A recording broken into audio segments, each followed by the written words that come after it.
Hello, everybody. I'd like to welcome all of you to Ohio Exopolitics. I'm your host, Mark Snyder, and we are going to be, of course, talking about the Billy Meier case. We're going to spend part of the first hour talking about Billy's early life, and then we're going to talk about one of his books he's written. It's called The Might of Thoughts. Billy is a very interesting guy. He's written over 65 books. We're going to cover the topic of the universal prophet. I'll explain what that is, and we'll go into reincarnation, and that'll be the first hour. The second hour, we'll talk about prophecy. We'll talk about the love of creation, another interesting Meier-related book called The Talmud of Emmanuel, and then we're going to read little sections from a book called The Psyche. So, Edward Albert Meier is about an 81-year-old man, and he lives in a tiny mountain village called Hinterschmidbrüti, which is about 35 to 40 minutes east of Zurich. He is 81 years old now. He's written 65 books. Most of all of his writings are in German, and many of these writings are then translated into English. And some of the books include The Might of Thoughts. I mentioned the Talmud of Emmanuel, although Billy didn't write that. He wrote many explanations in that book. Another book is called The Way to Live, and another book is called The Psyche. Now, Billy is called a contactee.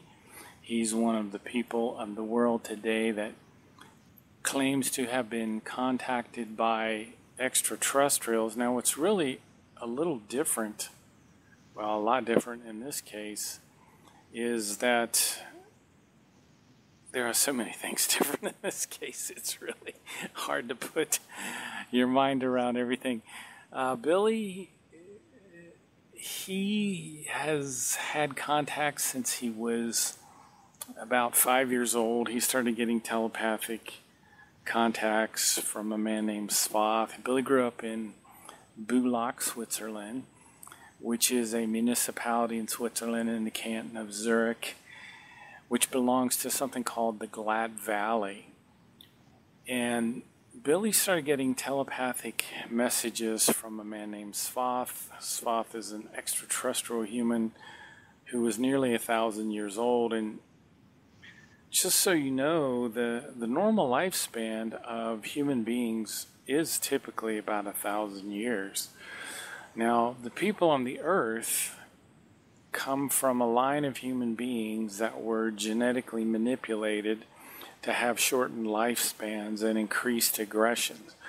So if you trace one of our origins, it goes back to the Cirrus system. And it's a very long and involved story, but there were a group of extraterrestrial humans in the Cirrus system who were genetically manipulated by a group that the Meier calls the creator overlords. And we here on the earth got a shortened lifespan of about 100 years and an increased aggression, which explains a lot of the problems on this planet. Now, in the case of the Meier story, Billy's what's called his spirit form is very, very ancient. And he has had 9.6 billion years of reincarnations on all of these different worlds. And each time he lives a life, according to the Meier information, he does so in order to speed up the evolution on the planet that he's on. So he's done this on other worlds, on other planets, but it's always to kind of speed up the evolution.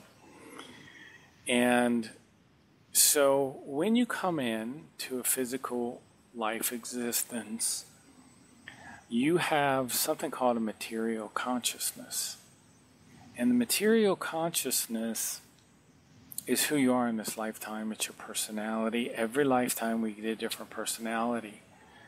So Billy, growing up as a 5-year-old boy in Switzerland, at this time probably has no recollection at least not clear recollections of his previous lifetimes. Typically, at the evolution we are on the earth, we don't recall our previous lives. Now, Billy, his spirit form was much more evolved than the typical spirit form on the earth. Now, the spirit form is your spiritual consciousness, and it kind of sits kind of in the background.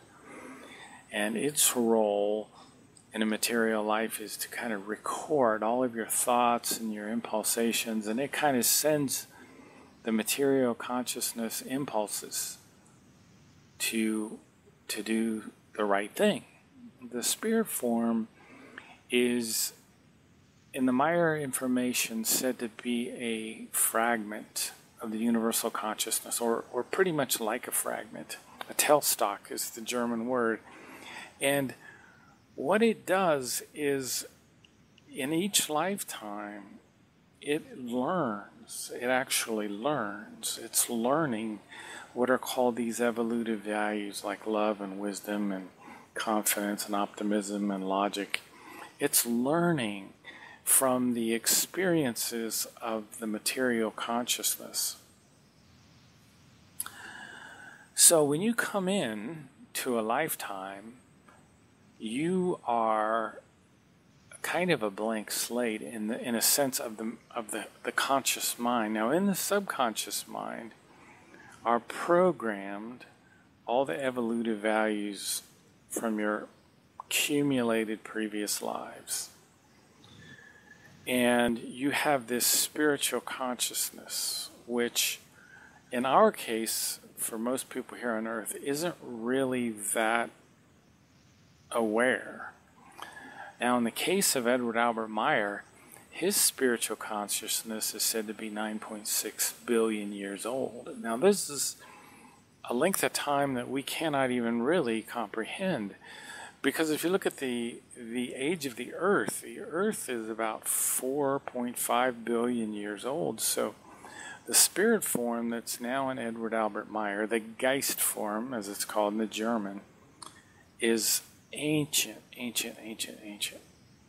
And it's been reincarnating for this 9.6 billion years. So it reincarnates, this spirit form reincarnates in Bulak, Switzerland, and I think about 1938, 1939. Now the extraterrestrials, the Plejaren, we'll single that group out, they have observed this spirit form before, and they know that it is incarnated on other worlds. And in the case of Billy's first contact, the two had a relationship in a previous life. So Svath is here to mentor young Billy Meyer, to mentor his material consciousness, because it's still a young boy. Although his subconsciousness is filled with all of this information from 9.6 billion years of reincarnating, and his spirit form is incredibly wise from all this reincarnation. So Svath's job here is to kind of help Billy stay on the right path and just kind of lead him along a little bit and give him some reassurance. Because Svath, who we're going to talk about in a little bit, knows that Edward Albert Meyer has a spirit form that's very ancient. And one of the things, first thing is telepathic contact occurs between Svath and Billy. And eventually, Svath tells Billy, go out to this one place in the forest, and I will land my ship nearby, and then come out and I'll bring you up into the ship, and I'll take you up and we'll have our first discussion. So this happens. Svath lands his very unusual pear-shaped craft. Billy comes out of the forest into a clearing, and he says that he feels like he's been lifted up by ghostly hands. And he's brought into the ship, and he meets Svath, who is about 900 some years old. And Svath is an extraterrestrial human that has like this gray silver suit on that kind of looks like a diver's suit, and a beard and white hair. And Svath takes Billy up in his ship into Earth orbit. Billy sees the beautiful blue ball that we call the Earth, with all of its clouds and the incredible blue oceans and the green areas like Switzerland and the desert areas and whatnot. And Billy's in awe of what he sees, and then he looks around inside this ship and he sees something that we would be akin to a computer screen, but there are people on all these different screens that Svath has up, because Svath is watching the people of the Earth. And now Svath starts to talk to young Billy, and he tells him about his previous lives, that he's been the people that we call today Enoch, Elijah, Isaiah, Jeremiah, Emmanuel, and Muhammad. And in each one of these lifetimes, he's taught something called the teaching of the Spirit. And every time he taught this on earth before, it always got distorted and confused and misunderstood. And we're going to talk about that a little bit later some more. But this lifetime, he's going to write everything down, because most of Earth is literate and they can read now. In previous times, most people on the Earth couldn't even read and write. So during this lifetime, the plan is, as he starts to teach this information again, he's going to write it all down. Now, I said at the beginning of the show that Edward Albert Meyer's written 65 books. I think I said that. Any one of these books you can pick up and study probably for the rest of your life. Probably the main book that I've read and studied, and I do mean study, is called The Might of Thoughts, which would be Macht der Gedanken in German. And the first, and I read it a lot, I can't even tell you how many times I've been through this book. I think I read it 8 or 10 times, just cover to cover, and I realized that I was getting a little bit each time. But the way you have to read his books is read a couple sentences and then take the rest of the day and meditate on those specific sentences and try to break them down to understand what they're really talking about. So to get back to Billy's early life, which is what I'm talking about right now. Billy's up in the ship. He's talking with Svath. Svath is what's called a Pleiadian. You hear the term Pleiadian a lot. There's a lot of terms here on Earth which are confusion, which are based on confusion and kind of misunderstanding. And I won't get into all of the information associated to the term Pleiadian, but there's really no life in our Pleiades. The Pleiadian live, if you flew all the way out to the Pleiades, it's something like 400 light years, but then you'd have to go from there, take another trip of 80 light years into what's called a different dimension. I hate the word. I don't like the word. It's also filled with misconceptions because it's confused in many ways. The Meyer information explains something called a time-space configuration. And I like that a little better because that's a little clearer. Our universe, the physical part of it, there's a non-physical part. Most of it's non-physical, but the physical part of our universe has 7 different variations, 7 different time-space variations. And they're not weird. They're not like heaven and hell. They're very similar in many ways. They all have planets and galaxies and whatnot. Now, these extraterrestrials live in a different space-time configuration than ours. To speculate a little bit, I think it's a little older than ours. And there are more human civilizations in that space-time configuration that are advanced. In our space-time configuration, my understanding is there are not that many civilizations that travel, that are at a level where they can travel easily from star to star system. So the Pleiaren are from a different space-time configuration in our universe, and they are much more advanced than us. Now, why are they associated with the people of the Earth? Why is that? Well, they were on the Earth in our ancient past, and they helped us, and they also hurt us. They kind of screwed us up in many ways, and so did their ancestors. The Pleiaran's ancestors are from Lyra Vega, and they were here on the Earth, and they caused problems, and things got really bollocksed up because the naturally developing Earth human was not ready for extraterrestrial contact.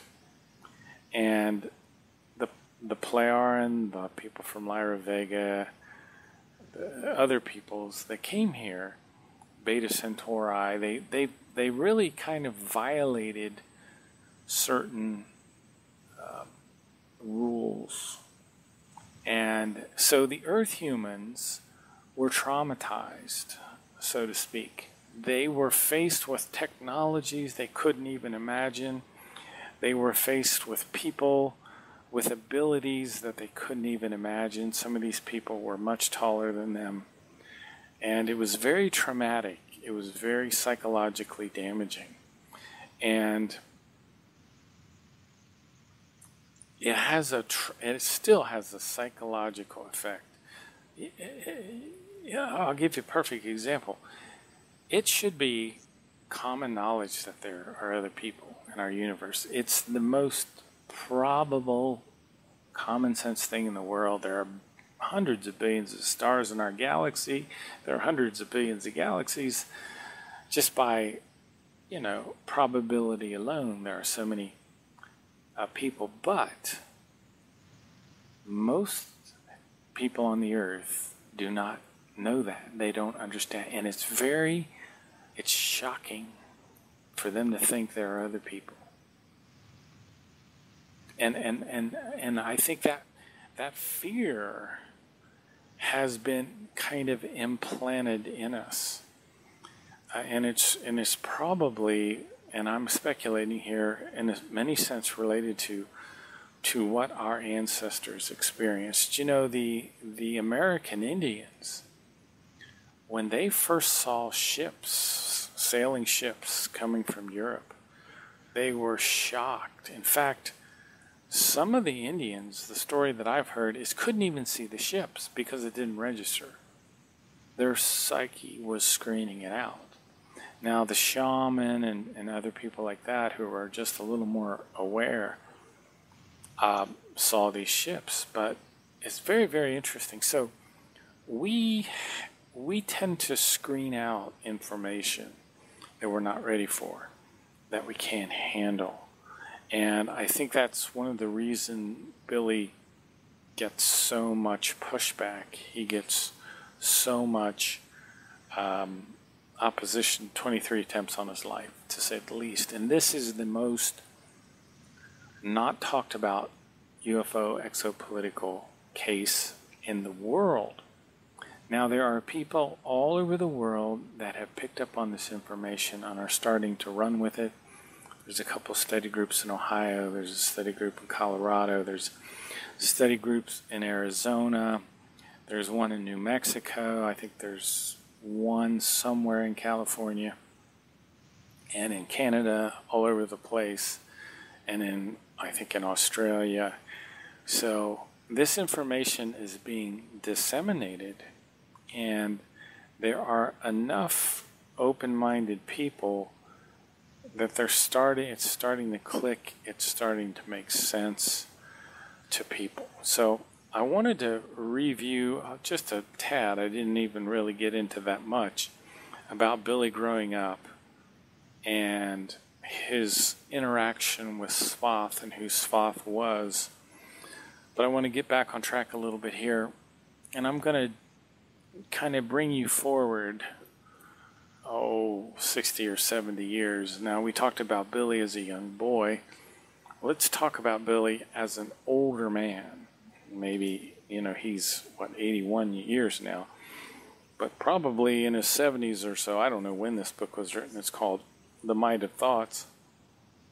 And I'm going to talk a little bit about this book. I usually, at the beginning of the show, talk about this book because it's still my focus, pretty much as far as studying the Meyer material. Now, on page 52 of The Might of Thoughts, and the book is generally about controlling our thinking, because the most important thing that you can do is control your thoughts, because your thoughts generate your whole life. Your whole life comes from your thinking. It doesn't come from your circumstances. It doesn't come from your genetics. Those things have an influence. But you really are the master of your own destiny. You're the forger of your own fortune. You create your own good luck. You're in charge. You may not know it. And if you don't know it, a lot of times your negative thoughts can have a very bad effect on your life. As a rule, suffering is always an effect of some form of wrong thinking. Now, what does that mean? Let me give an example. Let's say I have an idealistic view of some person, meaning that I think this individual, we'll call him Joe, is the most fantastic person that has ever walked the earth. However, the truth of the matter is that he has some real flaws, but I'm kind of blind to these flaws. In other words, I'm really not seeing Joe how he is. I'm not seeing his flaws. So after years of friendship, Joe does something that just totally shocks me, totally disappoints me. And now I'm filled with disappointment for weeks, maybe even months, maybe years, because of this thing Joe did. However, the suffering that I'm experiencing is really an effect of my wrong thinking. In other words, I failed to see Joe for who he is, as a person with flaws like all people. Therefore, my suffering is because of the wrong thinking that has built up for years. It's important to note that my suffering is not the fault of Joe. Instead, it is the effect of my wrong thinking. Now, boy, I bet that you know some relationships between men and women which have also caused suffering and disappointment. Well, suffering as a rule is always an effect of some form of wrong thinking. So if the suffering is related to negative and bad or evil outcomes, it's probably because of wrong thinking. Now, there are things that just happen, you have no control over it, that cause suffering. But in the form that I'm talking about, incidents of suffering are indicators. Keep that in mind. You know, what's an indicator? Like the light that comes on in your dashboard in your car that tells you that your tires are low in pressure and that you need to go put some pressure in your tires. Well, when you have suffering in your life, that's an indicator, like a little light on your dashboard, that the law of harmony has been disregarded and broken. You see, there's a law. There's a law of the universe. And this is where we're getting into the spiritual teachings. There's a law called the law of harmony, and you've broken it some way. Now, exactly, I don't know in your particular case, but you're supposed to have harmony in your thinking. Now, as far as I can tell, and I don't know this absolutely certainly, but I think the law of harmony deals with harmony in our thinking. You know, are we confident, optimistic, realistic? Are we relaxed? Are we enthusiastic? These are all the elements of right thinking, of the law of harmony. Well, if you disregard that right thinking, and therefore you are in violation of one of the universal laws, suffering will come. And most of it will be because of your own wrong thinking. Now, there's another law called the law of being, which is directed at progress, love, peace, knowledge, wisdom, joy, and true inner freedom. So you violate that law too. And that the law determines that your thoughts are supposed to be neutral, positive, equalized in order to be integrated into what's called the law of causality. So you're supposed to think in a neutral, positive way. I'm going to just mention a few German terms here because the Meyer case emphasizes the importance of the German language, and it's the language on earth that is most like the language of the people from Lyra Vega. And in fact, Billy has a spiritual code that's built into the German. And so if you can learn enough German, you can start subconsciously to be affected in a positive way by this code, and it is related to the language of Lyra Vega. So the German language is much better than English. So I'm going to just pull a few words out of that section on page 52 that I just read to you about suffering. One of the words, denkens, is translated as thinking, but it can also be used for mind control or the power of positive thinking. So German has very rich meanings. For example, we were talking about wrong thinking, which produces suffering. Well, the German word is falschen, which means out of place, out of position, at the wrong moment, under false pretenses, or in this case, it's just translated as wrong. But you can get an indication now how German makes everything clearer in that sense. So let me continue here. Remember, suffering is an effect of some form of wrong thinking. Well, the German word for effect is Auswirkung, impact, implication, ramification, or effect. And leiden means to suffer. And I talked about indicators, like the little light coming on in your dashboard. That's a sign, it's a precursor, it's an intimation that something else is wrong. So, in effect, is a change that is a result or a consequence of an action or an other cause. So, suffering is an effect of wrong thinking. Wrong thinking is the cause. Now, an incident is an occurrence of an action or situation that is a separate unit of experience. When incidents of suffering enter the life, they're like the light on the dashboard that indicates that you have broken the law of harmony. And the law of harmony, I would say, until someone, and I hope someone proves me wrong, is when you're thinking confident, optimistically, when you're relaxed, when you're cheerful. Now, there's a second law here called the law of being. I don't know all the aspects of the law of being yet. I'm learning right along with you guys. But the law of being deals with progress. The law of being requires our thoughts to be progressive.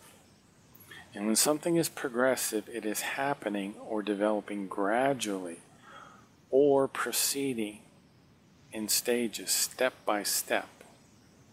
So the law of being deals with progress that is made when we're proceeding step by step. Like, for example, when we're evolving our consciousness, we make progress in the law of being when our thoughts are neutral positive. Now, there's also a law of causality. So first, the passage that we were talking about is saying that suffering, about 95% of the time, is coming from our own wrong thinking. And in that case, we have disregarded the law of harmony. You know, someone has done something to you, you're offended, you're going to strike back. Well, you're going to hurt yourself, and you do when you do that. So we have decided to take things in our own hands. We're going to speak out, we're going to strike back in some way. Okay. There are 7 evolutionary steps that human societies go through. The last stage is a spiritual plane. And the first level in this spiritual plane is called Arahat Athrasata. Billy supposedly gets information from Arahat Athrasata. And I want to read something to you that has come from Arahat Athrasata, according to my material. It says, even if, in his lack of reason, the earth human is still so bestial and barbaric, and ingenious in the most malicious of intrigues, he will still never be able to alter or destroy the laws and directives of creation. See, there are laws in the universe. Even where his intrigues, very great and forceful in their application and effect, they may never injure the creational laws and directives. They're always going to be there. For example, the law of love, the law of striving, to name just two. The adverse effects of the intrigues he employs and of the hate always falls back on the originator himself. So when you react, it falls back on you.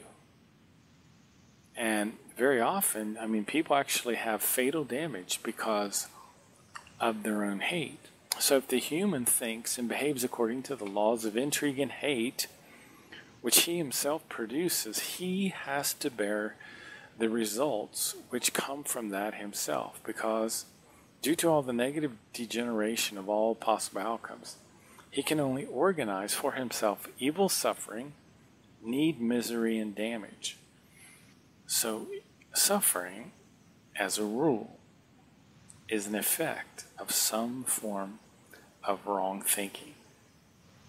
And we disregard, we pay no attention to, we ignore the law of harmony. And the key German term here is Gesetz, which means the law of nature, a principle. So remember that having harmony in your thinking is a law. So we are not paying attention to a law when we disregard the law of harmony. The turmoil starting to brew up in our thinking. So when you feel that turmoil brewing up in your thinking, you know, ooh, I gotta cool it. That's going to lead to suffering. So that was my little section on the might of thoughts that I wanted to talk about for today. You could contemplate that the rest of the week. I certainly will. That's what happens while I'm reading these passages. I go back over it, and I get this little voice in my head that says, go over that again. There's more there. Go over that again. So we go over these again and again. Now, I talked earlier in the program about the universal prophet. And I can just hear people vibrating as I say that, because people say, oh, that's ridiculous. Well, each universe brings forth a universal prophet who is repeatedly materializing as a human being in order to help the various human kinds, and on millions of other worlds in our galaxy, there are other human kinds. Very similar to ours. And it's a very important concept. Evolution. So the universal prophet helps speed up evolution. Now, all of creation has different kinds of evolution. For example, your dog and cat do not have the evolution of consciousness that the human does, but they have an instinct evolution and an intelligence evolution, which is quite interesting. Even the gases, even the water, which has a life to it, also, even the gases have life. They have a spiritual energy, and they evolve. So, I talked about the universal prophet, Nokodamian, they refer to him as. He has returned from that layer that we were reading information from before, called Arahat Athrasata, and he returned to the material world. And he's already achieved these special evolutionary levels. One's called Ishwish, another is called Srut, and the third is called Bansrut. These are special evolutionary levels. So Arhat Athrasat is one of the 7 stages of human evolution, and the last stage of human evolution is spiritual. We don't even have a physical body anymore. The first level of that last stage is called Arhat Athrasata, and those are pure spirit forms which are in that level. It takes a very long time to evolve into the pure spirit form. Nocodamian, again, was originally on a planet named Sadar, which existed 3 billion light years from Earth in the Lyran galaxy. So he will be a teacher, and it will affect, like Billy's teaching right now, is affecting a small group of people on the earth that are attuned in some way to the vibration of his thought waves.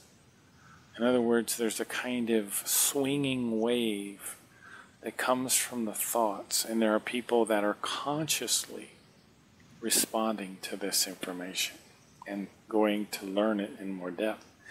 Well, there are other people that don't know anything about it, but it's affecting the collective subconscious form.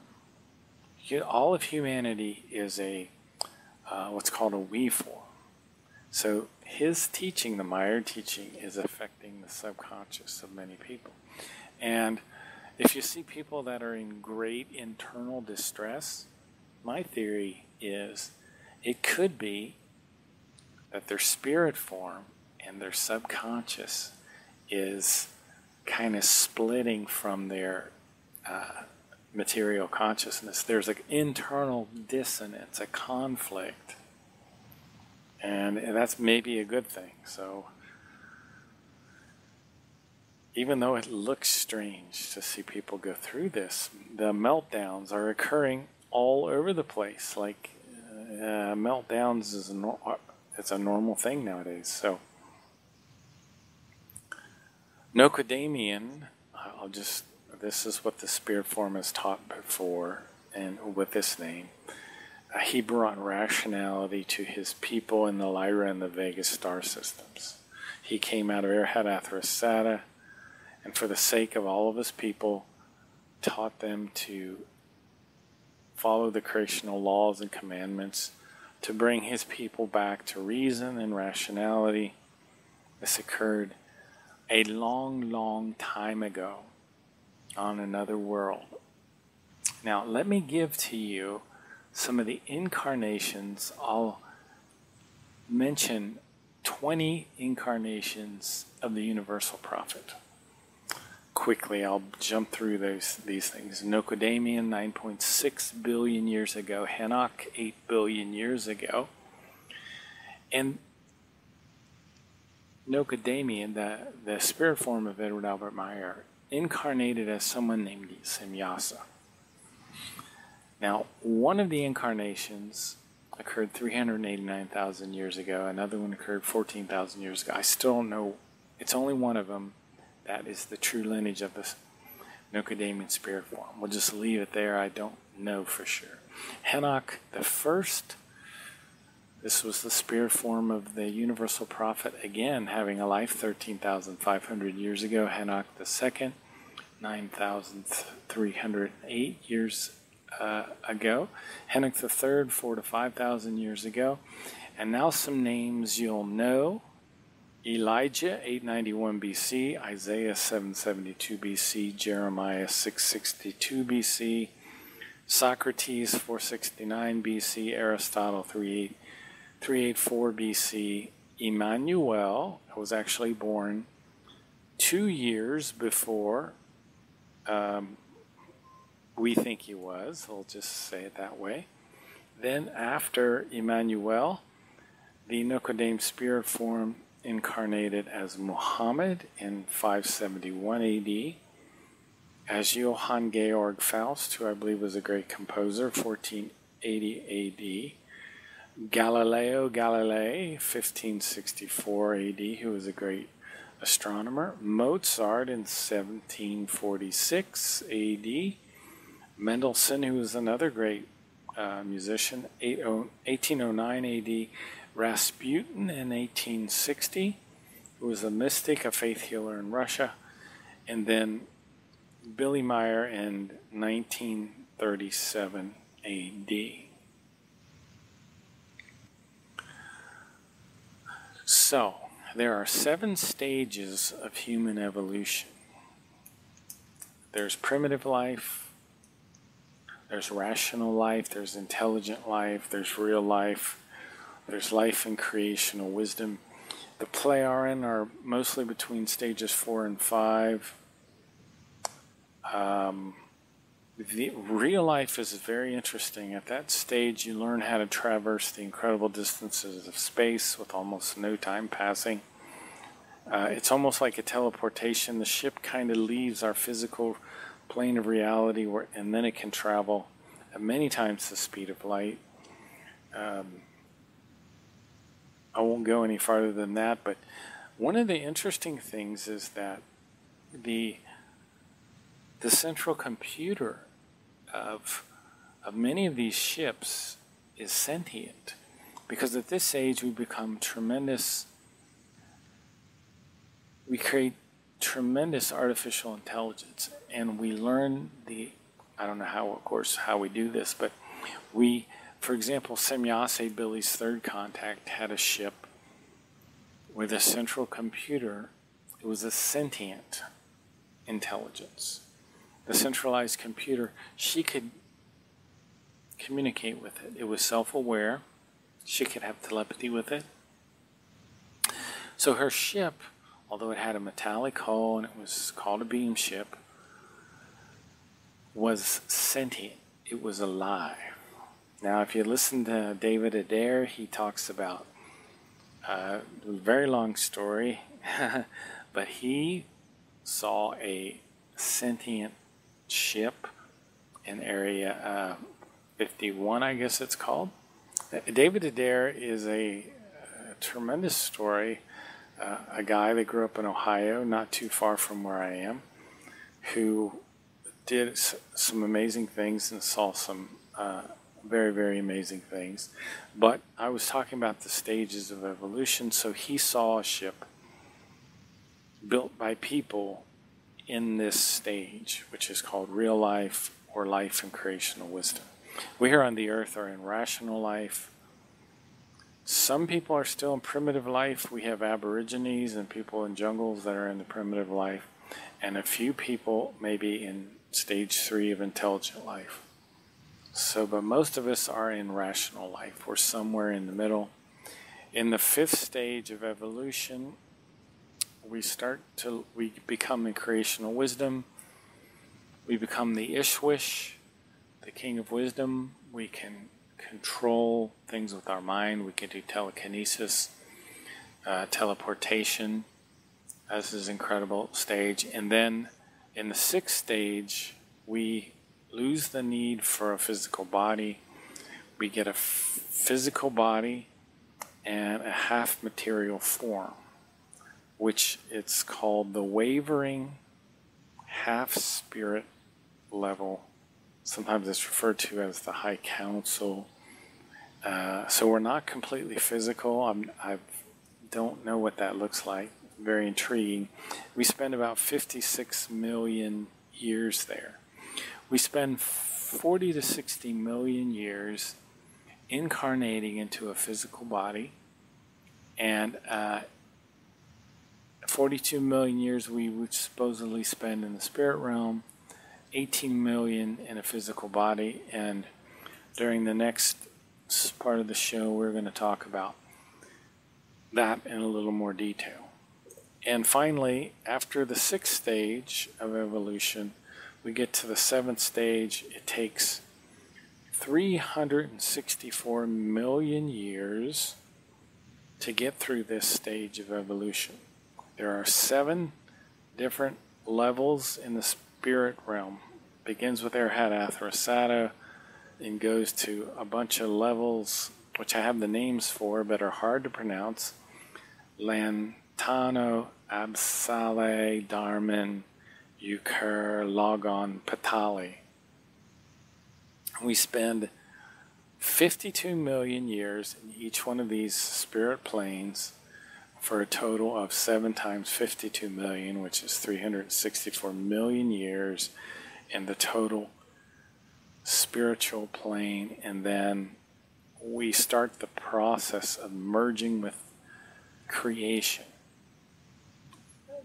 Don't know what that all entails, but we spend 2,538,200,000 years to merge with creation, which is, again, something I don't know much about. There's a whole lot of area for learning new information in the Maya material, let me tell you for sure. Now, I just went over the genealogy, and a guy named Patrick has put together a great chart of the genealogy of the Nocadamian spirit form. It's just absolutely fascinating. I'm going to take the last 15 minutes of this part of the show, and we're going to talk about reincarnation. And then hopefully we'll get a 5-minute break. Sometimes we get a 5-minute break, sometimes we don't. The best thing I've ever seen on reincarnation is a movie. And try to find a movie named Reincarnation in the Spirit Form. It's still on YouTube, I hope. And I took detailed notes on it several times. I have them on my website, by the way, which is www.exopoliticsohio.us. Terrible URL. Nobody can remember it. But Google Billy Meyer or Ohio Exopolitics, and probably Ohio Exopolitics, and you'll be able to find it. And it's based on excerpts from a book that Billy's written called Rebirth, Life, Dying, Death, and Sorrow. And it's very, very fascinating. There's actually, I think, maybe a question-answer session. There used to be on that, somewhere out on the web.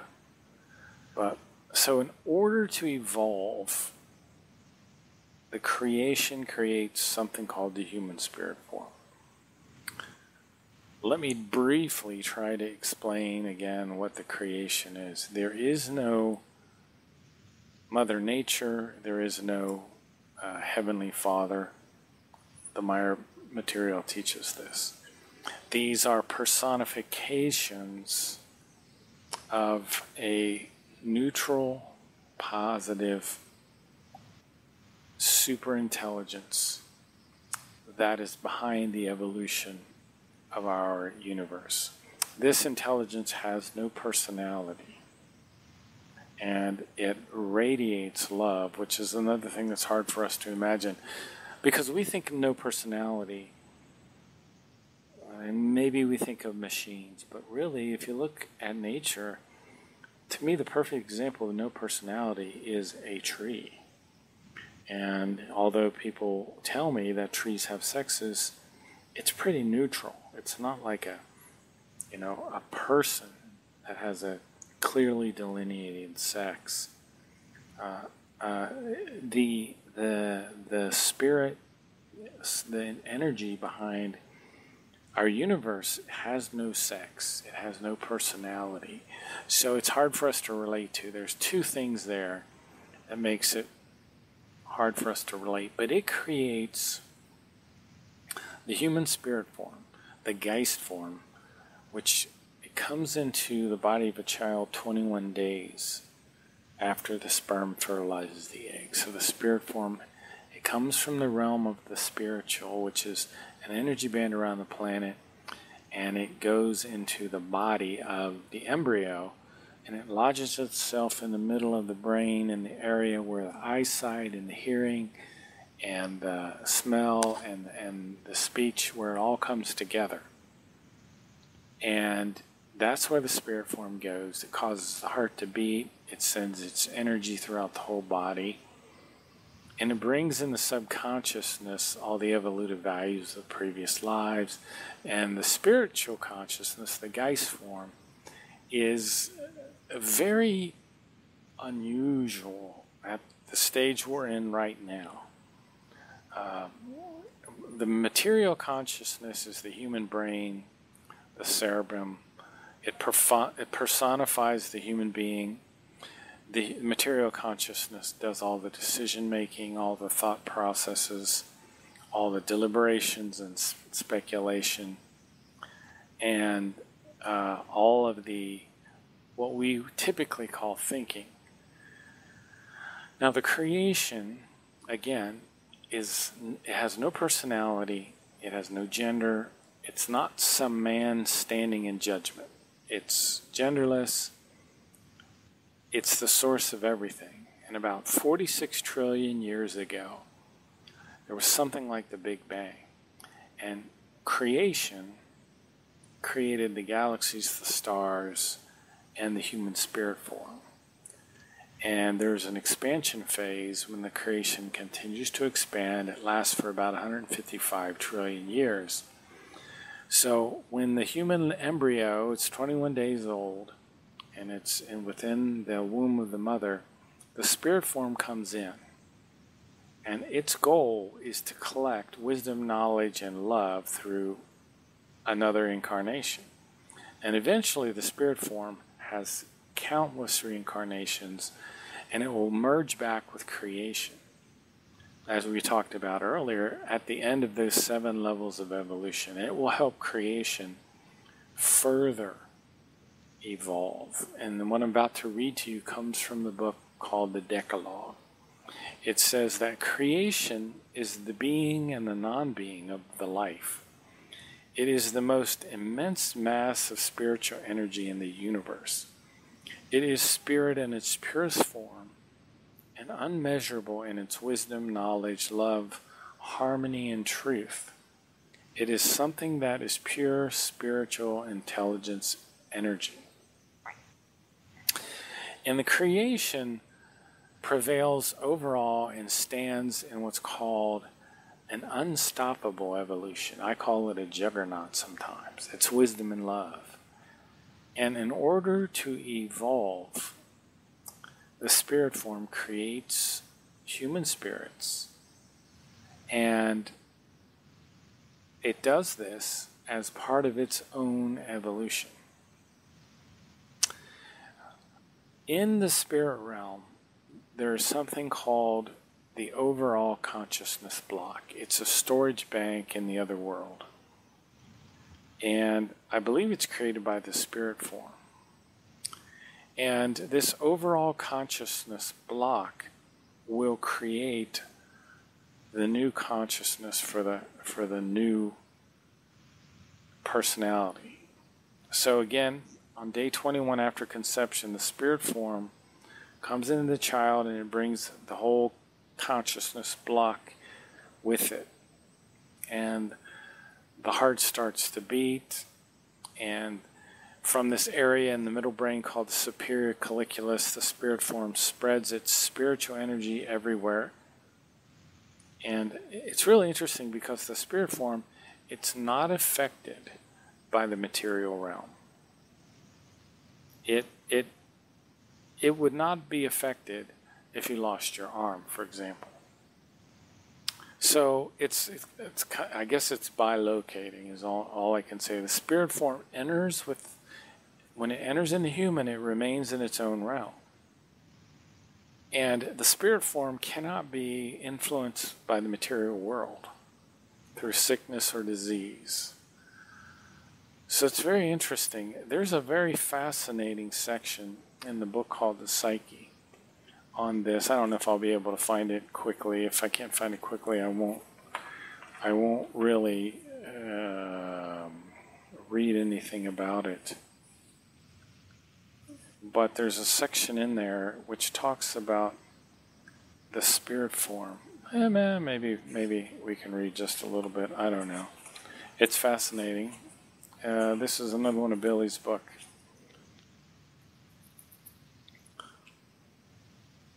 It says none of these terms that we have, like spiritual illness or delusion, really apply to the spirit form. It can neither be sick, cannot be confused, it cannot be disturbed, it cannot be deranged, it cannot be faulty in any way, it can never be inadequate. I remember when I was reading this the first time, I had this real sense of security because of that. Because, you know, your material consciousness, we sometimes don't have the confidence that we should. And the spirit form is invulnerable.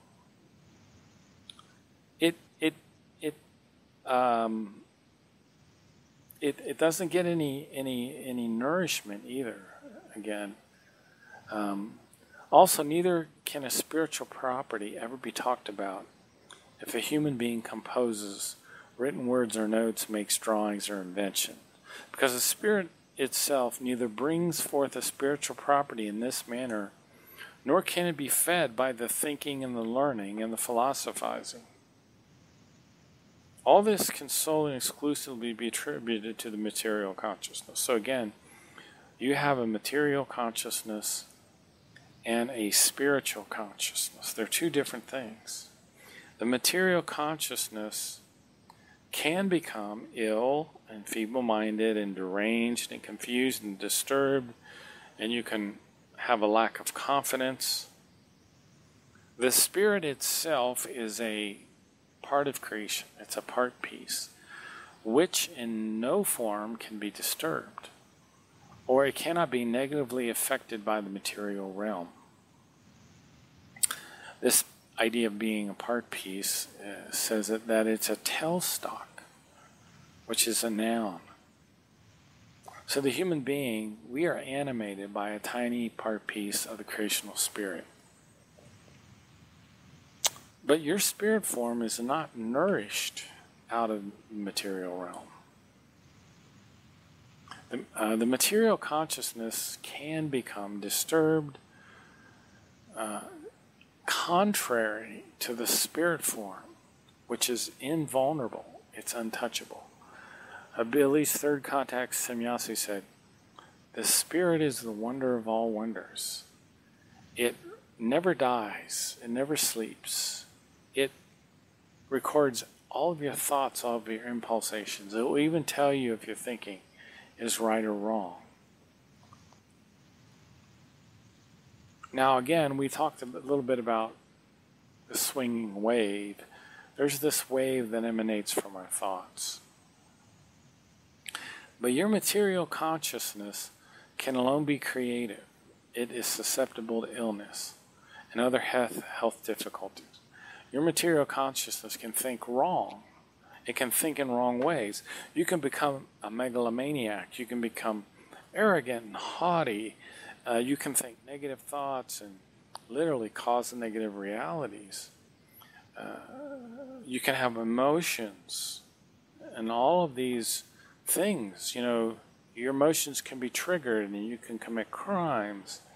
You can commit murder and manslaughter. But your spirit form cannot be harmed or injured by all of these disturbances. So in many ways, much of the spiritual teaching is trying to get the material consciousness to behave in the way the spirit does, in the way the spirit form does. So that's probably all of the talking that I'll do about reincarnation in this show. And I'm going to switch gears. Since I don't think we're going to get a break, or I can't hear a break. Could be that I just don't hear it. It's kind of hard to tell these days, but I don't think we're going to get a break, which would be nice to get a break, but that's all right. We can keep pushing on. I'm going to move into the next hour here. Hour 2. And hopefully in hour 2, we're going to talk about significant prophetical events that are coming down the pike, we're going to talk about a concept called the love of creation. So even though the creation is this neutral, positive, spiritual energy, it does have love.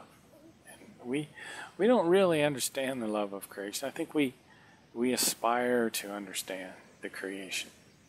I do. I aspire to understand creation. And I think focusing on the love of creation is one of the best things you can do. And then we're going to read some controversial stuff in the Talmud of Emmanuel. And the whole story of Emmanuel is extremely controversial. And like I've said many times, I avoided it for years, but I cannot seem to completely avoid it, but that's okay. It has some really, really good information in it, but it's so controversial. So anyway, let's talk about Contact Report 215 and what's supposed to happen in the very near future. And it could be that we have actually evolved a little bit from when the time these prophecies were made, and we may not have this hard a time, and then again we might. It's really hard to say. So let's hope that we don't, but I thought I would talk a little bit at Contact Report 215, and if you ever want to study the Meyer material in the way that Michael Horn does, you can certainly study Contact Report 215 if you can handle it. It's extremely depressing because the Meyer information says that if we continue on the path that we're on, then there'll be what's called cruel happenings, which will last for 888 days. And civilization will collapse. Now, this is a hard thing for us to really comprehend, but the path that we're on will cause civilization to collapse. And there will be epidemics and diseases and famines. The economy of the world will totally collapse, and there will be no production of any goods, which is astonishing. There will be civil war in Spain, in Russia, and Sweden, which again is a very, very shocking thing because we're just not ready for accepting this reality. I just don't think we are. I know I'm not.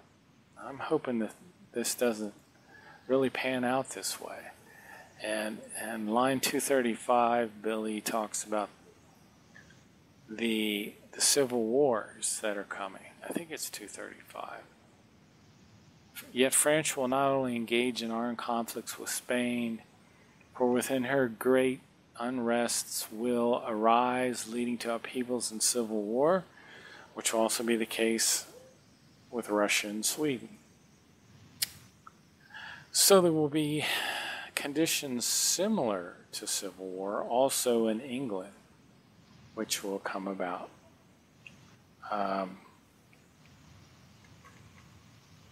Wales and Northern Ireland, and this will claim many, many lives.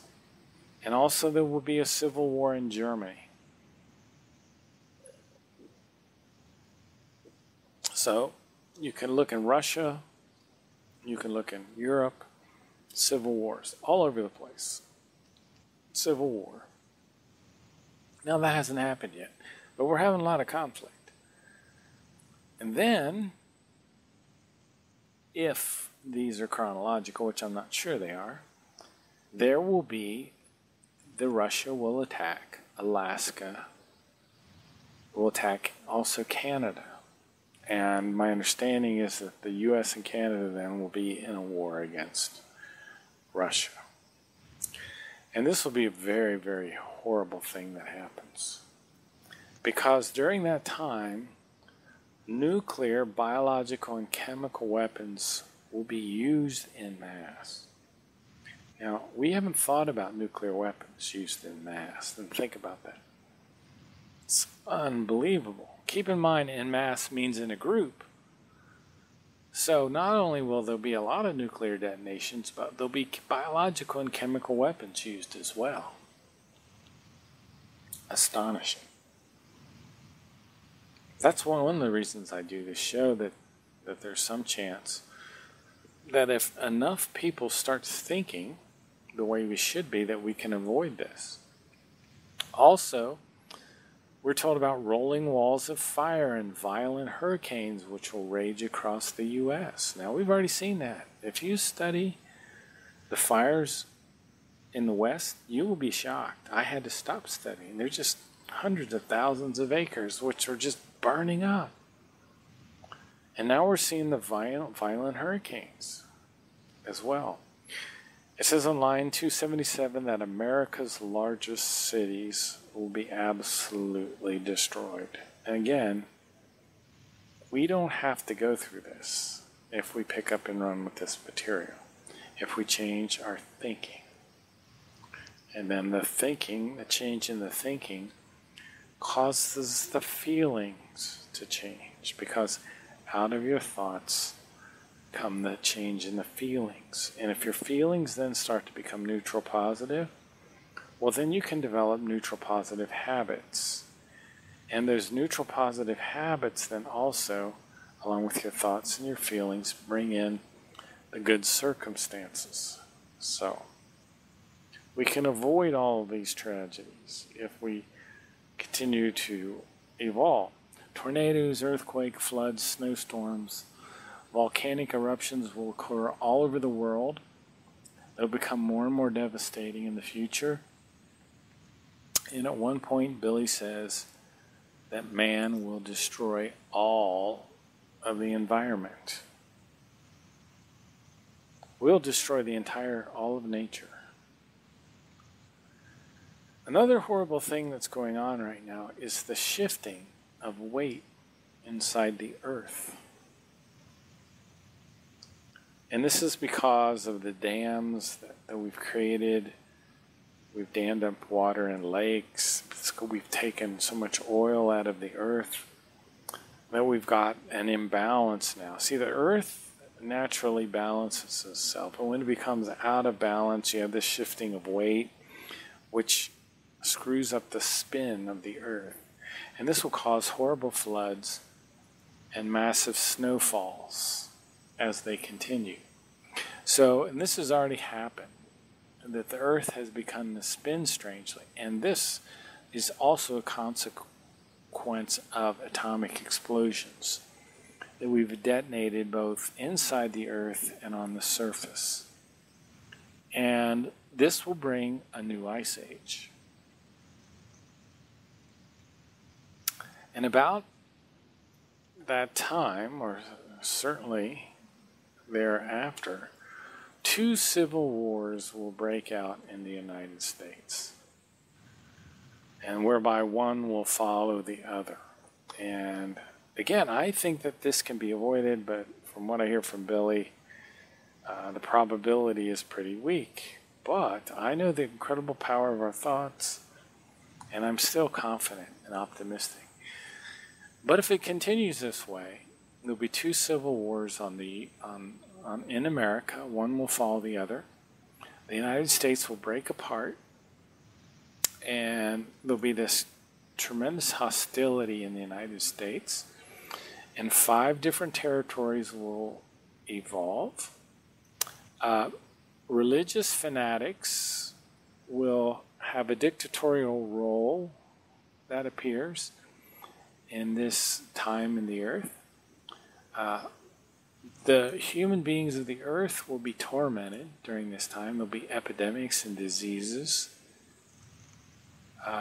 Many human beings will slowly and miserably decay. They will have unbearable pain. There'll be a blindness. There'll be terrible respiratory problems that will lead to suffocation. And this is probably in part because of the nuclear and biological and chemical weapons. the consciousness of human beings will become impaired, and a kind of feeble-mindedness will occur. And this is very interesting, and I read in the Goblet of Truth years ago that the people of the earth are becoming indolent and obtuse. That means slow to understand and lazy. And we will succumb, the consciousness of the people of the earth will succumb to a kind of insanity. And this is the horrible things that could occur. And some of these horrible things related to the destruction of our consciousness can be traced to the biological and chemical weapons that will be used. And there'll be a very gruesome and slow death that occur because of this. We'll also see the use of ray and frequency weapons, which are currently being developed.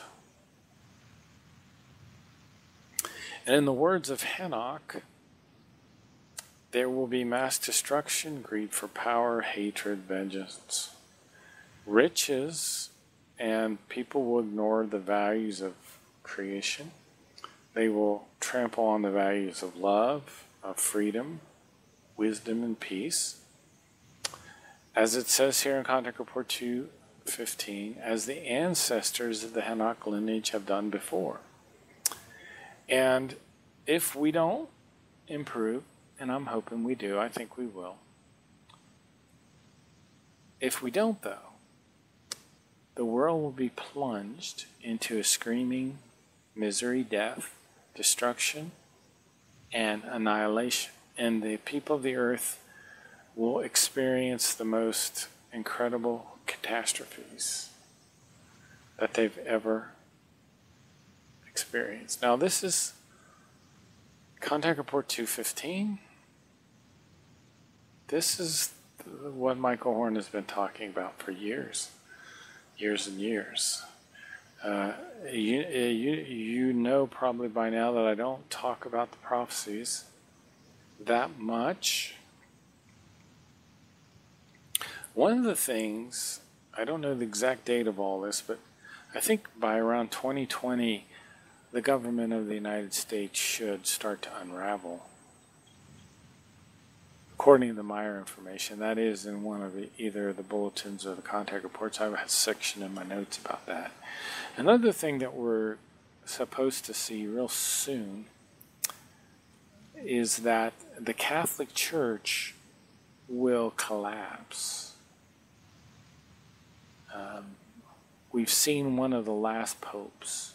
So that would be the two things that I would look out for in the immediate future, would be the collapse of the U.S. government around 2020 and the collapse of the Catholic Church. Now, I would say if you see those two things happen, you might consider moving to what's called a safe area. There are supposedly some safe areas still, one of which is called Munns Park. Now, I went to Munns Park in Arizona twice. It's very remote. I think if this occurs, if these disasters occur, you could be saved, but you'll be on your own, if that makes any sense. Which is kind of hard for people like me to understand, or to just appreciate, no civilization, the collapse of civilization, which is. So this, if we do not follow the spiritual teachings, that's what's going to happen. But again, I am hoping that that doesn't happen.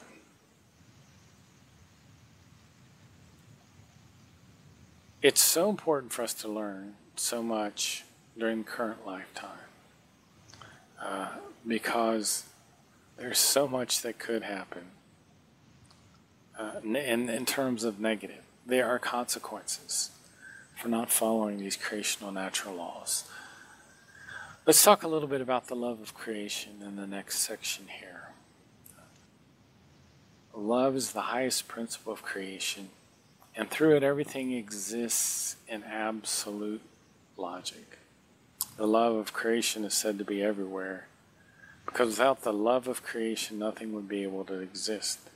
Every tiny plant, every tiny animal fulfills its purpose in love.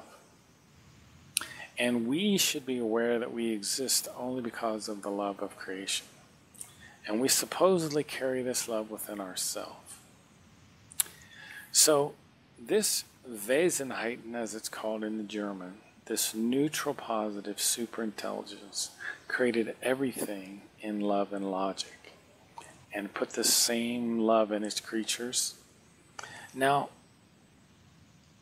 if you see like a kitten and a puppy or a cat and a dog, you see this love. But there's still a predator-prey relationship in creation. And one of my cats killed a chipmunk today, and I saw it again. And this is one of the irony of the principles of creation that's very odd that I watch myself. That the predator-prey relationship is very strange. It's like where the love of creation breaks down. You know, creation is evolving. That's why it's not a God. They're really, according to my information, there's really no Heavenly Father up there. And it's not a Mother Nature either. It's not so mothering. It radiates love, but the creation, for example, there is the law of cause and effect. Let me give you an example. For example, I saved a couple of cats, and one of the effects of that is they reproduced. And over the years, even though I saved some beautiful cats and got some other beautiful cats from the offspring, I've also seen those cats kill many, many creatures over the years.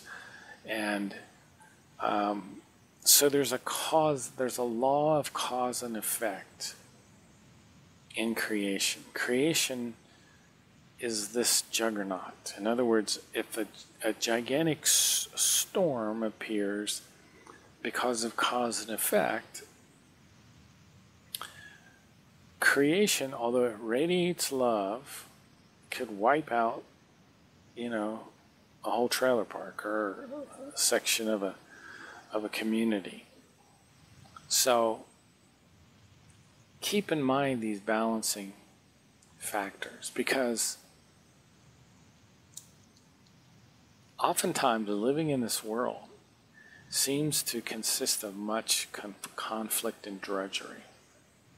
But the radiating love of creation is a real thing. Now, Billy, as a very, very young boy, in a writing called How It All Began, he said this: I recognized that the light which the stars emitted was a light in the visible spectrum. However, the light of true love remained invisible, creational for all great time. And Billy, as a young boy, had this tremendous experience. He said, suddenly, something peculiar happened inside of me. And he said, this changed my whole life. I felt strangely touched, he said. And he looked at his hands and his body like he only vaguely recognized him. He touched his body and he felt it. And then he heard a voice in his head which said, my life is made out of the love of creation. Now, personally, I think this is related to his very, very advanced spirit form, which was impulsing his conscious mind. And he said, I could not explain why I said that, and which power led me to speak these words. See, the material consciousness is new with each incarnation. A slight shiver came over me, Billy explains, although the night was quite warm. And he noticed that he felt peculiar. Nevertheless, I was not frightened. And I've been attracted to this particular writing for years, because I think maybe I've experienced some of this on some level. And hopefully there are other people out there listening that have as well. And that the spirit form senses many things that the consciousness may not be completely aware of. Some of this is from the subconscious and maybe even the unconscious. Billy said, I looked up at the stars and I recognized that the stars were distant suns in the vast outer space that shone by means of their own power. You know, there are stars out there. For example, the 3 stars in the Orion's belt that appear right above the pyramids. Those stars are hundreds of thousands of times more luminous than our sun, which they're gigantic stars. So think about that for a second. These stars, they shine by means of their own power by themselves, even though they were created from the light of love of creation, as is everything in the whole universe. So again, Billy starts to get all of this, this wisdom comes to him, this incredible. He said, again, the origins of which I could not decipher, the sense of which I was, however, able to grasp, as with the first words escape my lips. Everything is created out of the light of love. And the further words follow. The space between the stars is empty and yet not empty. And everything exists in the whole universe as a living vasen. Everything is creation and creation itself. So, Billy describes that these words, they come out of his mouth. He's speaking these words, and yet the words are deeply penetrating him. And he understands the true source of all life, which is creation.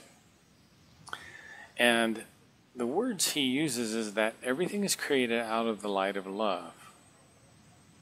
Does that mean that the light is an aspect of love? Literally, I don't know. Or is it that light here is a metaphor? Or could it be that to an extent, light is an aspect of the love of creation? Does that mean that we're dealing with both the visible and the invisible aspect of light? I don't know. It seems that light plays a role in the creation aspect, because everything is said to be created out of the light of love. And I've noticed how my thoughts change when I'm contemplating the love of creation. It's exactly the opposite of negative thoughts. And you know, negative thoughts can grow wildly. They can create suffering and confusion. And when you're talking about creation, you're talking about logic, which is a proper, reasonable way of thinking. And without the love of creation, nothing would be able to exist. Now, what does it mean to exist? Exist means to have an objective reality. And in Contact Report 10, it talks about this. It says the love of creation is everywhere, because without it, nothing would be able to exist. The individual should therefore be aware that he exists only through the love of creation. And I love this passage. It says, all of nature in its indescribable splendor is nothing but the love of creation, which is expressed visibly. And creation has laws which are wonderfully arranged. And you know, everyone at some point in their life has come up against this radiating love of creation.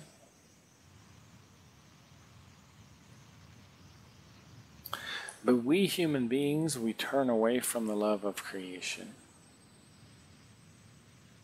And part of what we do now in evolution is to learn again this love of creation, this infinite love which connects all life.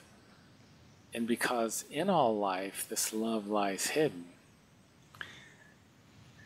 Somewhere I read this once, that the universe that we live in is the material manifestation of the wisdom of creation.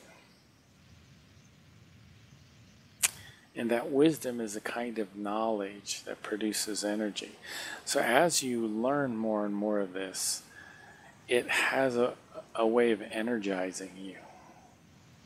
And when we produce wisdom and its energy, we help the whole creation to evolve.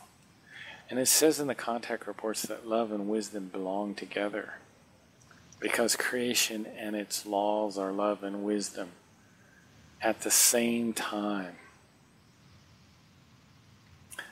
There is a great article, and it's called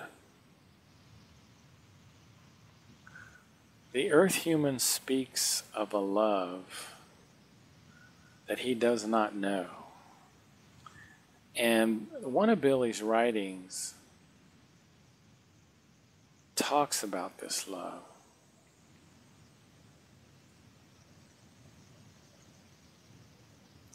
It says here, "Bring love to enemies as to friends, and bring love to the unrighteous as to the righteous. Yet be vigilant and protect yourself from the falseness and the lies and the deceit of the enemies and the unrighteous, so that you do not suffer damage through them." And this comes from a book called Omphal and Murado. I don't know if this has been completely translated yet or not. It says here, "If there is an enemy or an unrighteous one, so are they humans like you. So you should think and behave about them and with them and for them as people, and therefore in love, even if you are directed to be vigilant, so that you do not suffer damage. If they secretly want to bring you damage and falseness and lies and deceit."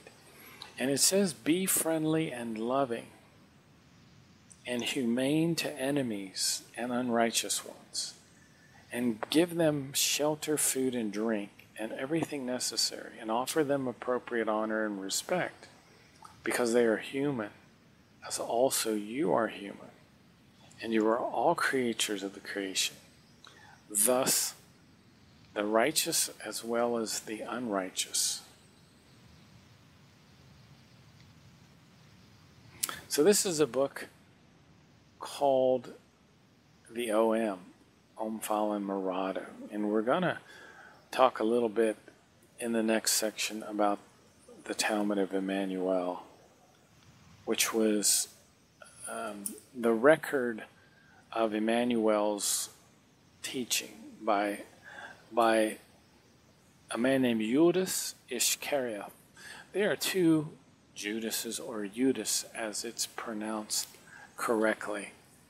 But Emmanuel said, and this is a good segue into our next section, "Love your neighbor as you love yourself" means, in the explanation of this directive, that you, earth human, and also any other human or non-human life form in the entire existence of the universe, should love your neighbor in cognition and obedience to the law of love, so therefore in accordance with the law. Love is the absolute certainty that one lives with and coexists with everything, thus in everything which exists in the fauna and the flora and the fellow humans, in every material and spiritual life form, no matter which kind, and in the existence of the entire universe. So this is something I'm still contemplating, don't have the complete understanding of that, but we're dealing with love. And what I'm going to do is switch over to the Talmud of Emmanuel, and now we go into the most controversial aspects of the Meyer information, because here he just speaks the truth here, and this is Billy's clarification of many things. we are told that Jesus died, and he couldn't have been called Jesus because there's no letter J in the ancient world. Maybe we'll review that later, but I'm going to skip over it for right now. But after Emmanuel was nailed to the stake, he left his homeland and he traveled to India, so he didn't die. And he married a woman named Aikira, an Indian woman of Aryan descent, which I find fascinating. He also, Emmanuel, had descendants. And his first son, Joseph, eventually returned to Jerusalem. And he brought the scroll of Judas Iscariot, who, this is the true story of the person that we today call Christ. And he hid this scroll in a cave in which Emmanuel had lain when he was nailed to a stake.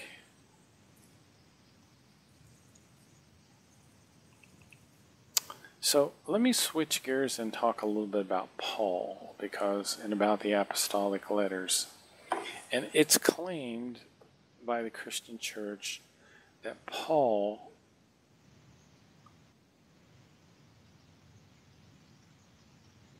was this very positive force. Now, the Meyer information doesn't speak highly of Paul. It says here, namely, that Paulus was born as Saul, or Saulus, into a simple poor craftsman's family. As an adult, he entered the service as a soldier, where he, despite his unknowledgeableness in reading and writing, Paul didn't read and write. So he didn't write anything in the New Testament. Let me continue. He was made into a higher position at the age of 30 years. He followed a higher command, and he pursued Emmanuel in Syria before he got to Damascus. There was a large fireworks display that Emmanuel had, and fireworks were unknown to Saul. So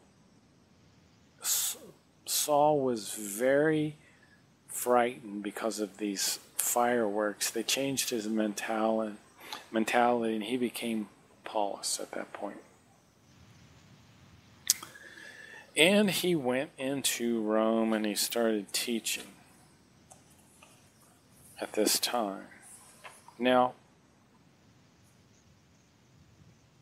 we've heard much about Christians that were talked about that were killed in the arena, in the Roman arenas. Well, according to Meyer information, this is not true. Indeed, only a few Christian believers lost their life in the arenas of the Romans. People don't realize this, but the apostolic letters were based on oral collations. In other words, the disciples who didn't really even understand Emmanuel's teaching would then try to explain it to the scribes. And the scribes then would either write down word for word the confused understanding of the apostles, or sometimes they would add their own stuff. So there were tremendous falsifications that came about because of these oral traditions, where the apostles would try, who didn't again understand the teaching of Emmanuel, would try to pass this on to the scribes, and the scribes would start trying to write this.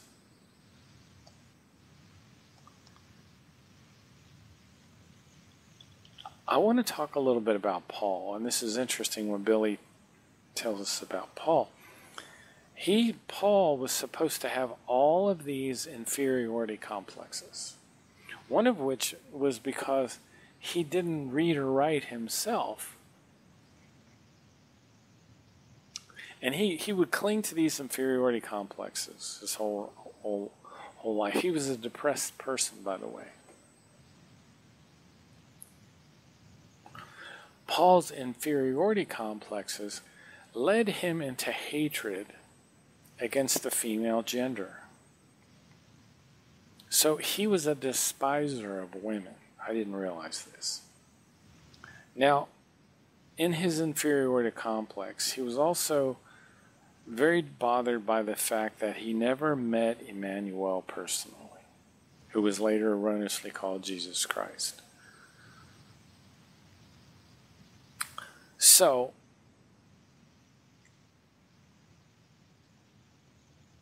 again, also the Gospel of Mark. Mark never met Emmanuel, so his knowledge were also based on the teachings of the apostles again, and the apostles didn't understand the teaching of Emmanuel. So Paul didn't even write any of his own letters, okay?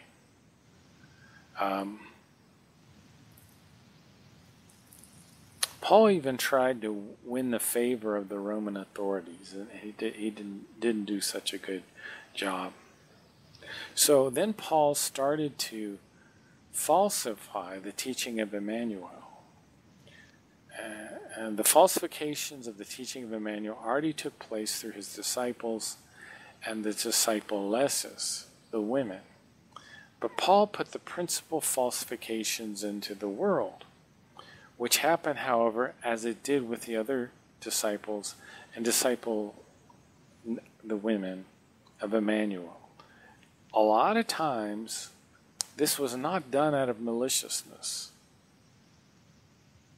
but they did it because of a profound lack of understanding with respect to the teaching of Emmanuel. Judas Iscariot, or Judas Iscariot, was the only one who really understood the teachings. And let me read this little section here. It says, "And since apart from Judas Iscariot, all disciples and disciplesses were unknowledgeable of reading and writing, and even monstrous falsifications came about from it. This happened in the wise that the disciples and disciplesses, who were unknowledgeable of the reading and writing, to whom also Paul belonged, allowed their thoughts and their wrong understanding of Emmanuel's teaching to be written down by the scribes, who, of course, wrongly interpret everything and also falsified things even further." So, if you believe the Meyer information, what's in the New Testament is completely confused. It's wrong. It's falsified. It's absolutely backwards.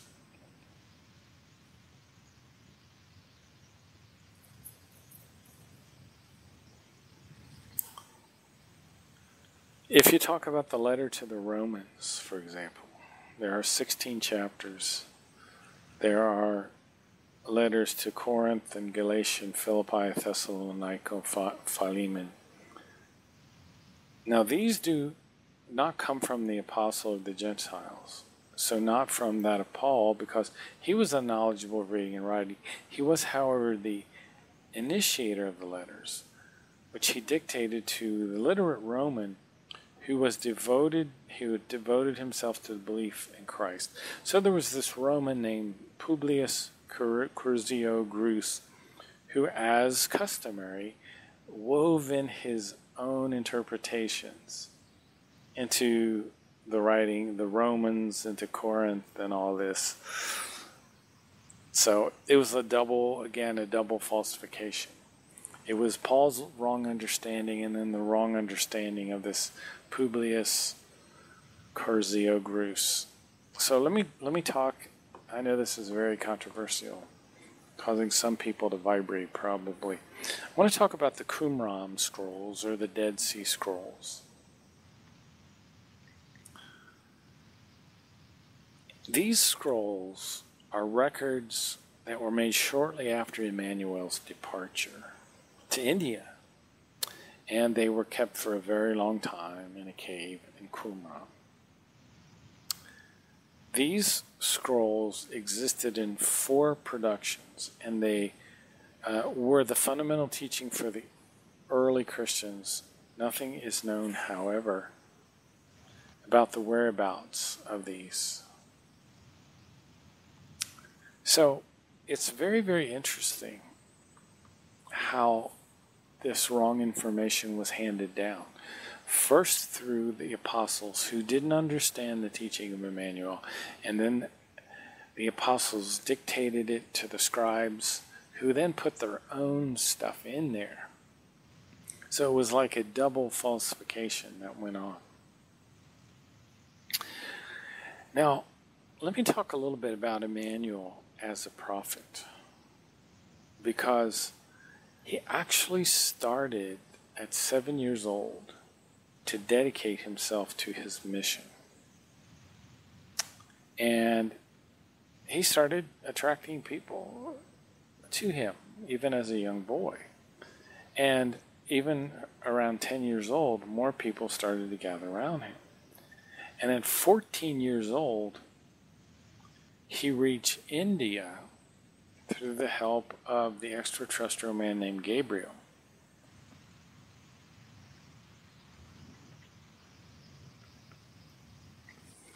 So at a very, very young age, Emmanuel appeared. And let me talk a little bit about the designation Jesus Christ. The designation Jesus Christ comes from the Greek language, which means anointed one. So Emmanuel's name was not Jesus or Yeshua. The name Jesus Christ is made up accordingly from the Greek form of the Jewish proper name Yeshua and the epithet Christ. So this term Jesus Christ was handed down.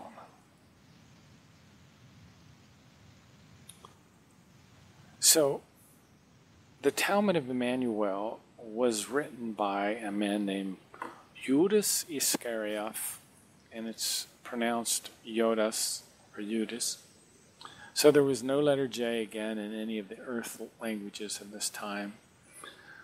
So he was not, later the spelling of a J came in. So later the book of, what was originally the book of Iob became the book of Job.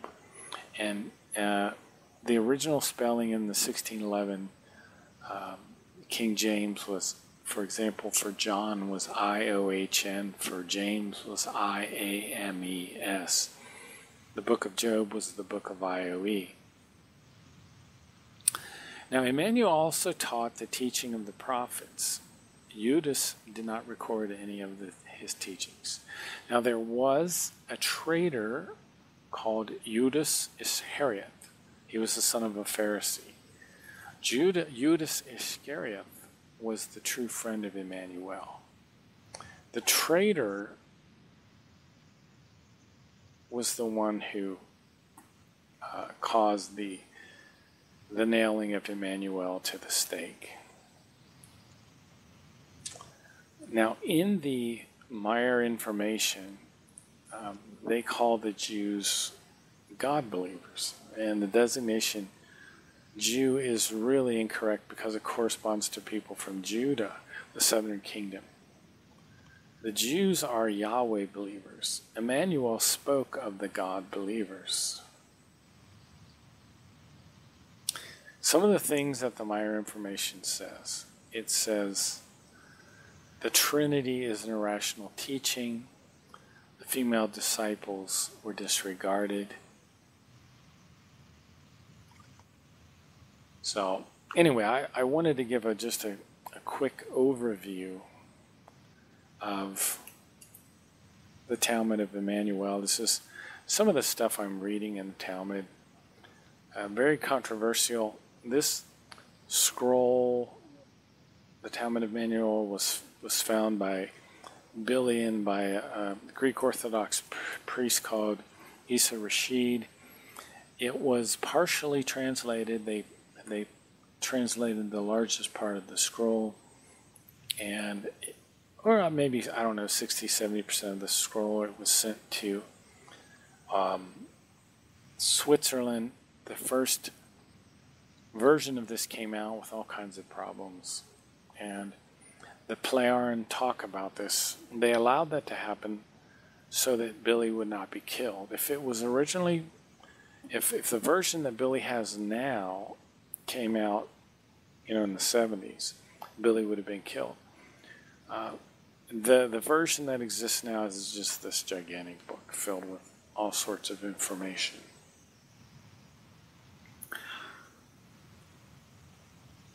I wanted to just quickly cover a few facts about religion, and then I'm going to finish up with some information in one of Billy's book. It's called The Psyche. Billy explains that there is suppression in the religion.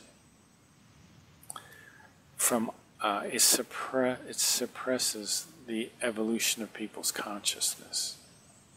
It's designed to exploit people.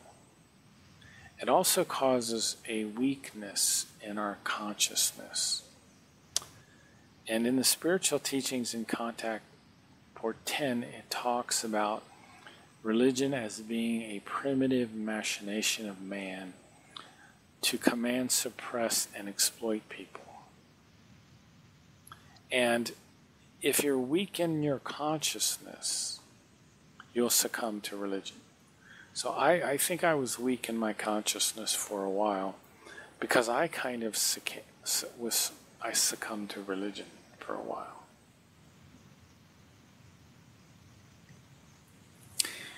If the teaching of the Spirit did not come to the earth,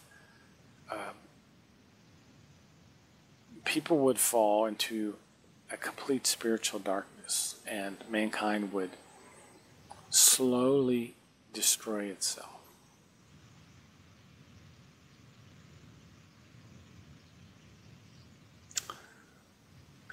Let me jump to one of what I think is a very, very interesting book. It's called The Psyche.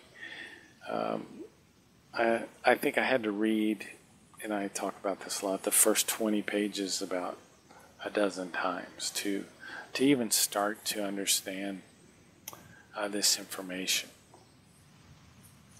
I want to talk a little bit about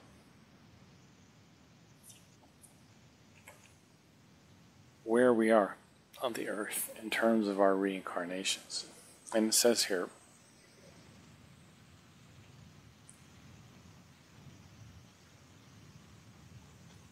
that most human beings on earth are the earth human beings that were created on the earth.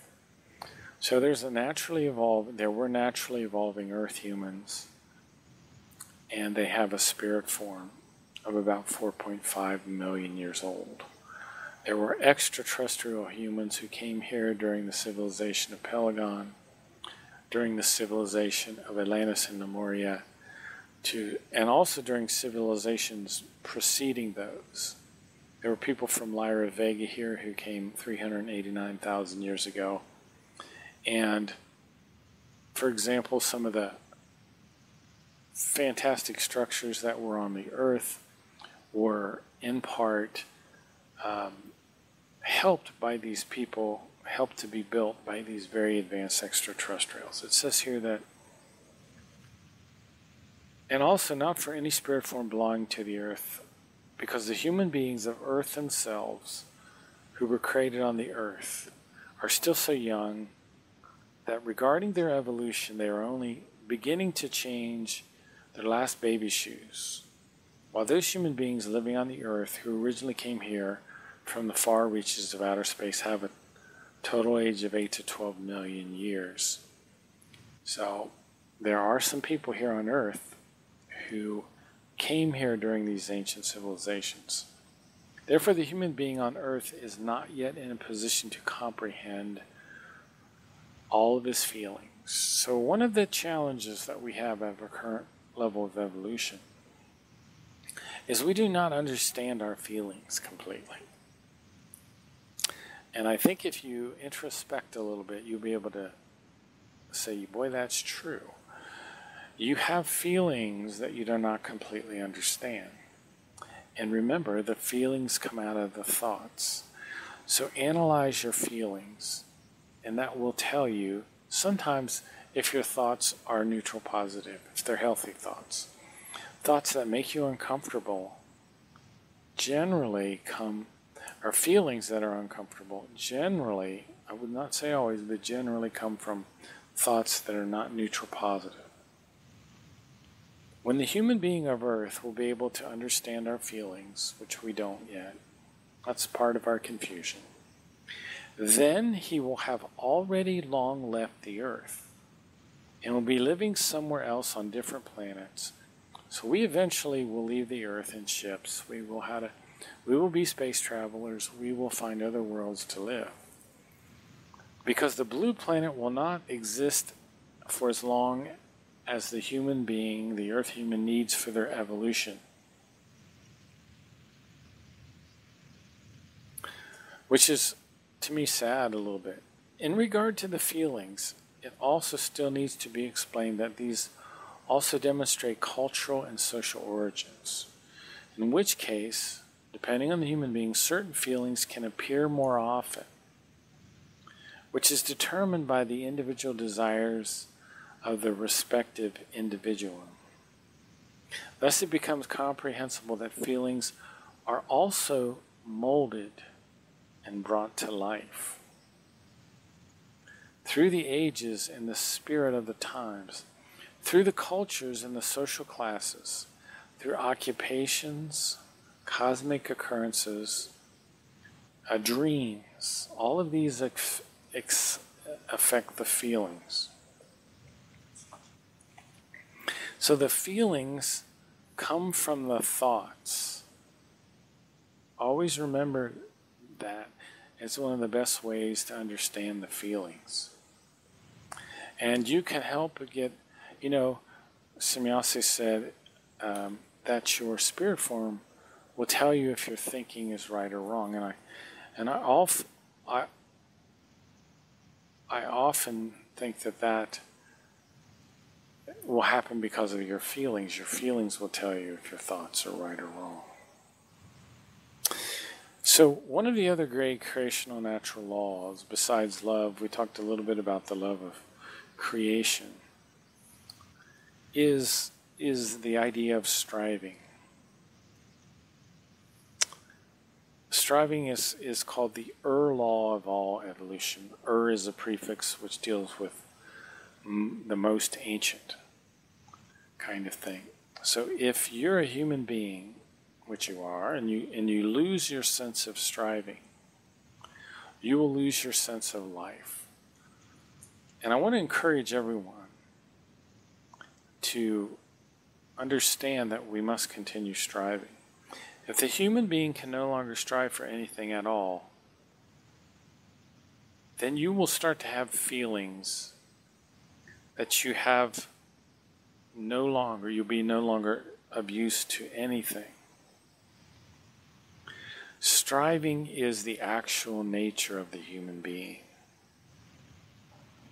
If this nature is nullified, then the human will feel that he has no place in the world anymore, and that he has to vanish from the earth.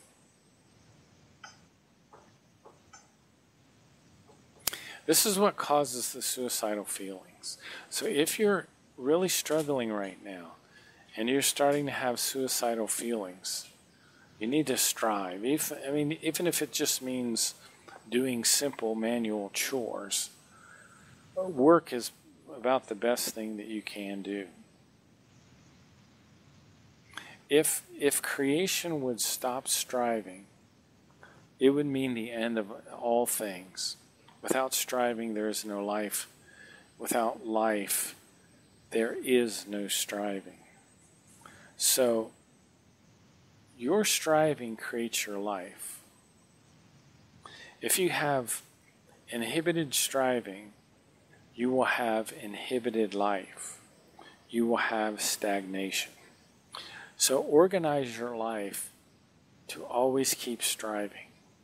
Make good use of your time. If you don't, you will fall into hopelessness, grief, confusion, irrationality, joylessness, unpeace, among other things. So your happiness depends on your ability to strive. So the one thing I would encourage you is to strive, because even if you die, there is no escape from this principle, because striving is a part of life. And I think I might be hearing a little bit of music in the background. Folks, I want to thank you for everyone that's listened to the show. You've been listening to Ohio Exopolitics. I'm your host, Mark Snyder. So have a great day, and we'll talk soon.